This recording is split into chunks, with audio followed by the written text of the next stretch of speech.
What if I told you the toughest shelters ever built by human hands weren't made of stone, wood, or steel, but of living earth, cut from the ground like flesh from a giant? And what if those shelters kept people alive through winters so violent that even modern Alaskans would call them unlivable?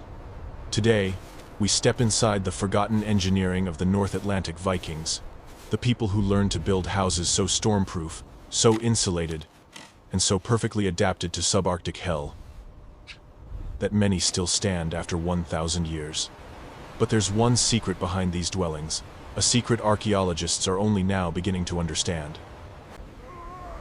When the first Norse settlers stepped onto Icelandic soil around AD 870, they entered a world no saga had ever prepared them for.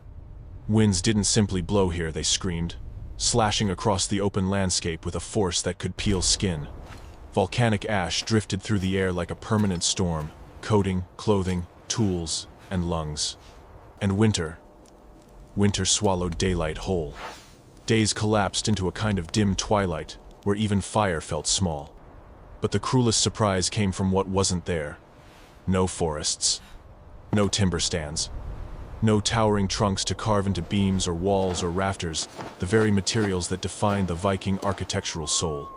For a people raised on great wooden halls, arriving in Iceland was like dropping modern builders onto the surface of the moon and asking them to construct a house. Nothing behaved the way they expected. Nothing obeyed the rules they knew. Yet the Vikings did not turn back. They would not let the land break them. So they watched the wind. They studied the ground. And slowly, piece by piece, they adapted not through force, but through a rare kind of humility. They let the land teach them how to survive. What the settlers eventually began to notice was so simple, so quiet, that it almost felt impossible they had overlooked it. The ground beneath their feet wasn't just soil.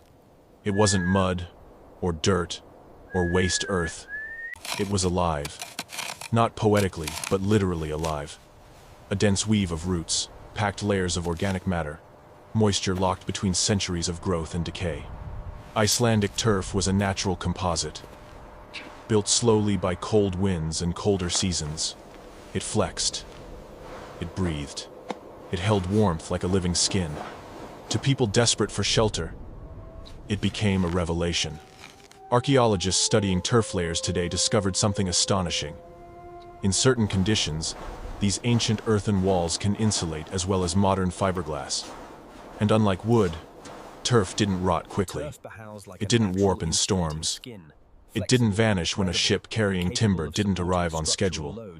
In the brutal North Atlantic, it was nothing short of a miracle, material-free, abundant, sustainable, and everywhere they looked. But the Vikings understood that discovery alone wasn't enough. A miracle is useless without mastery. What they needed wasn't just turf.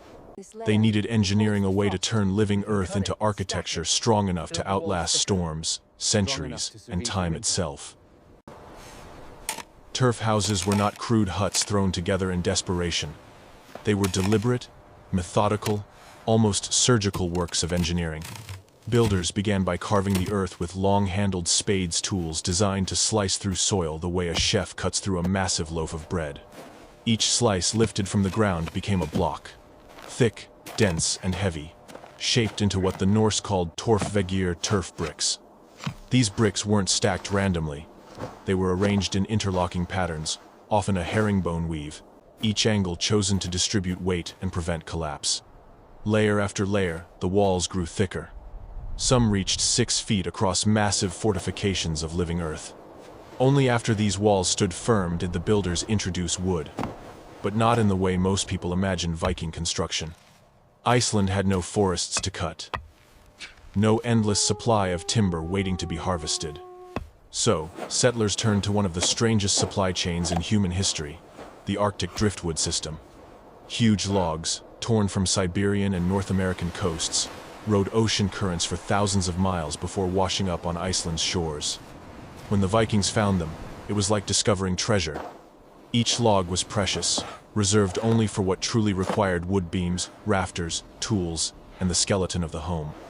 Everything else, every wall, every corridor, every insulated chamber, built from earth.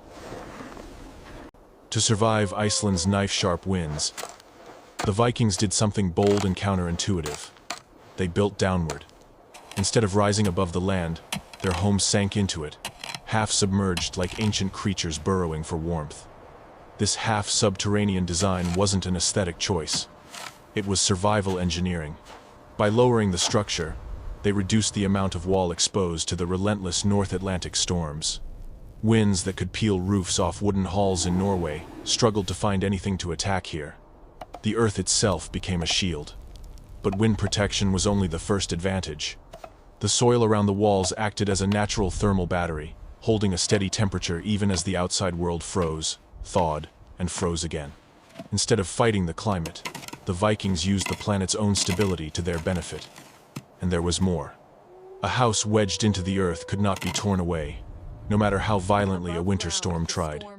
The land gripped it, anchored it, protected it. Archaeologists often compare these structures to fox dens' narrow entrances leading into deep, insulated interiors, with floors that slope gently downward to trap warmth and push cold air away. The Vikings weren't just building shelters. They were learning to vanish into the landscape itself, letting the earth swallow their homes for safety. They didn't conquer the land. They merged with it. Beneath every turf wall, hidden from sight, the Vikings built something most visitors never notice. A stone foundation so deliberate and so carefully arranged that archaeologists now call it the spine of the house. It wasn't decorative. It was survival. Heavy stones were placed in a tight, purposeful layer, creating a barrier between the damp Icelandic soil and the living turf stacked above it. Without this stone base, moisture would creep upward, softening the walls until they sagged and collapsed. With it, the turf stayed dry, firm, and structurally sound. The spine also acted as a natural drainage system. Rain, meltwater, and ground moisture filtered slowly through the cracks between stones instead of pooling against the walls. It was passive engineering, done centuries before anyone used that term, a design meant to fight rot without tools, pumps, or maintenance. What's astonishing is how long these stone spines endured. In some archaeological digs, the turf has completely vanished.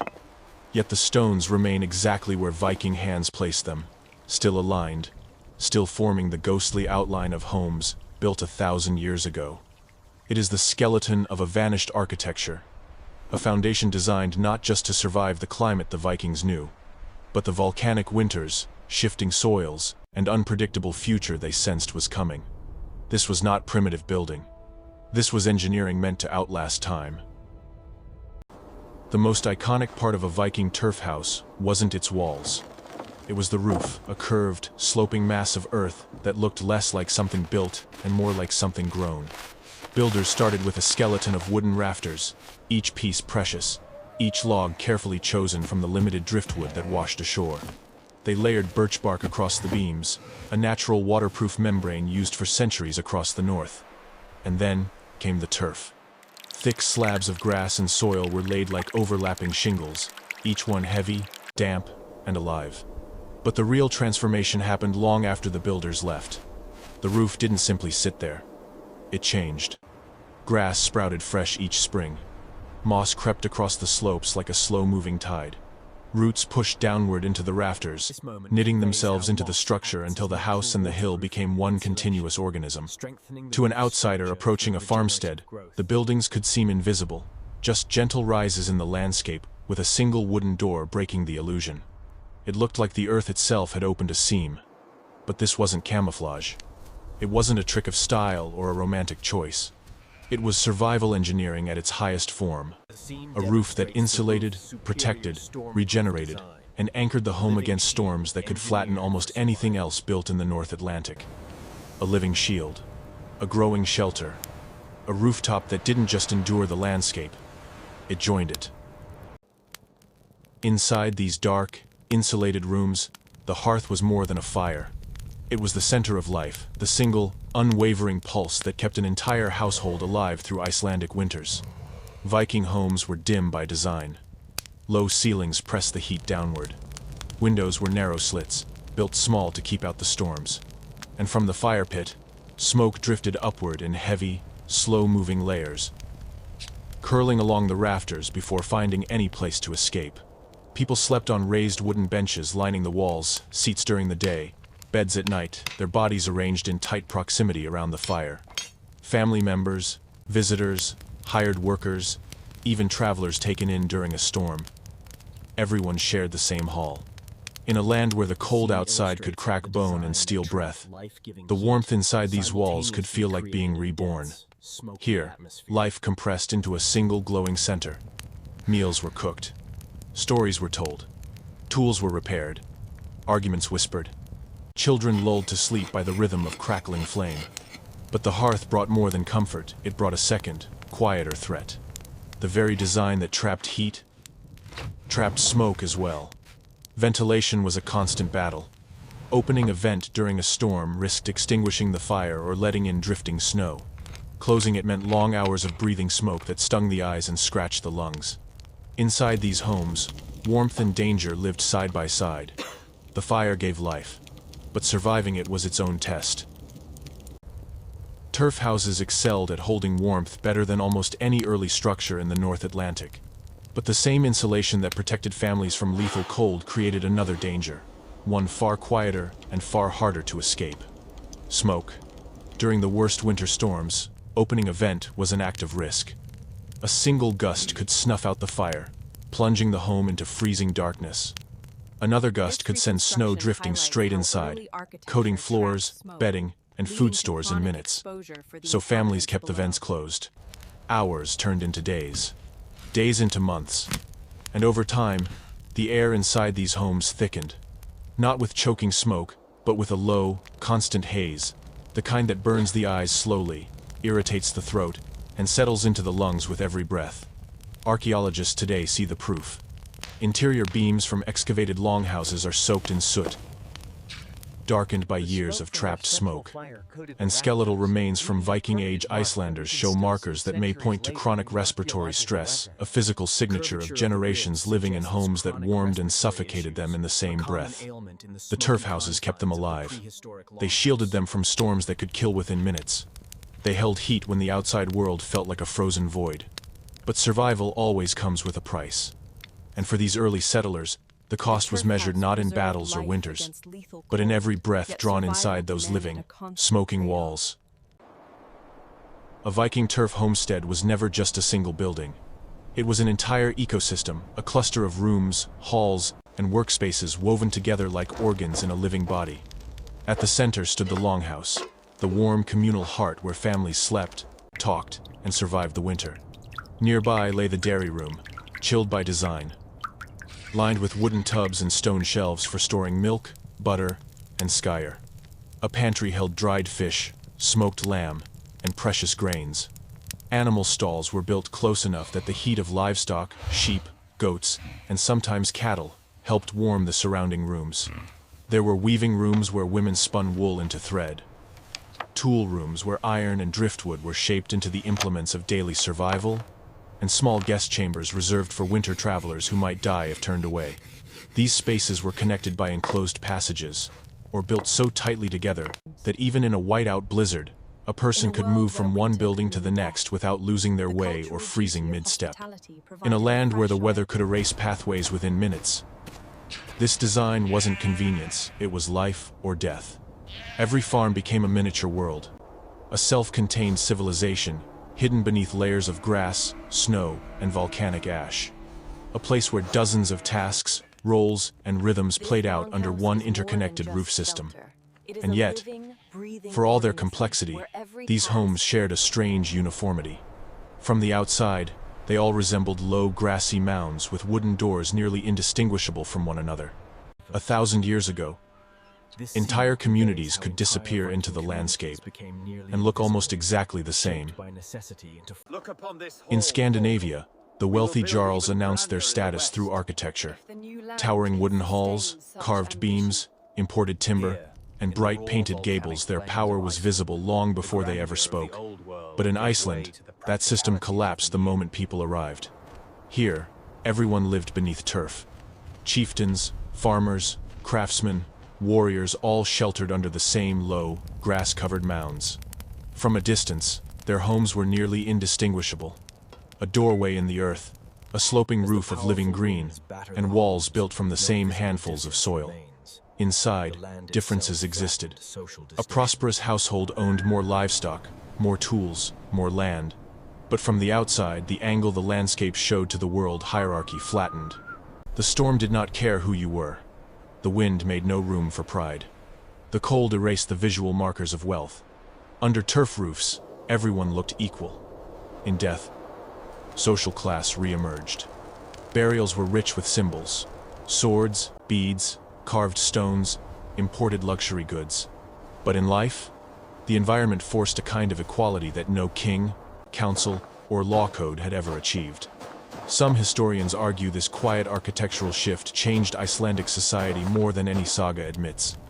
A leveling of status built not by philosophy, but by climate. And yet, for all we've uncovered about these homes, one question from the beginning of our journey still remains unanswered. A mystery buried just beneath the surface. For centuries, scholars looked at turf houses and saw something crude, temporary, improvised. A last resort shelter for people who lacked timber, tools, and options. But modern science has rewritten that assumption. Thermographic imaging showed that turf walls don't just hold heat, they regulate it, releasing warmth slowly through the night like natural insulation panels. Soil analysis revealed layered turf bricks working as organic composites, roots binding the structure, air pockets trapping heat, moisture stabilizing temperature. And when researchers built full-scale reconstructions, the results were astonishing. A properly crafted turf house could outperform many early modern European wooden homes in both insulation and stormproofing. Architects took notice. Environmental engineers did too. Some now call these structures proto-earthships, early examples of homes that fuse soil, climate, and architecture into a single system. Others see them as among the world's first passive heating designs, buildings that cooperate with nature rather than fight it. But the real secret buried in these walls isn't just technical brilliance. It's foresight. The Vikings weren't simply building for the climate they lived in. They were building for the climate they sensed was coming. The true brilliance of turf houses lies in a quiet truth.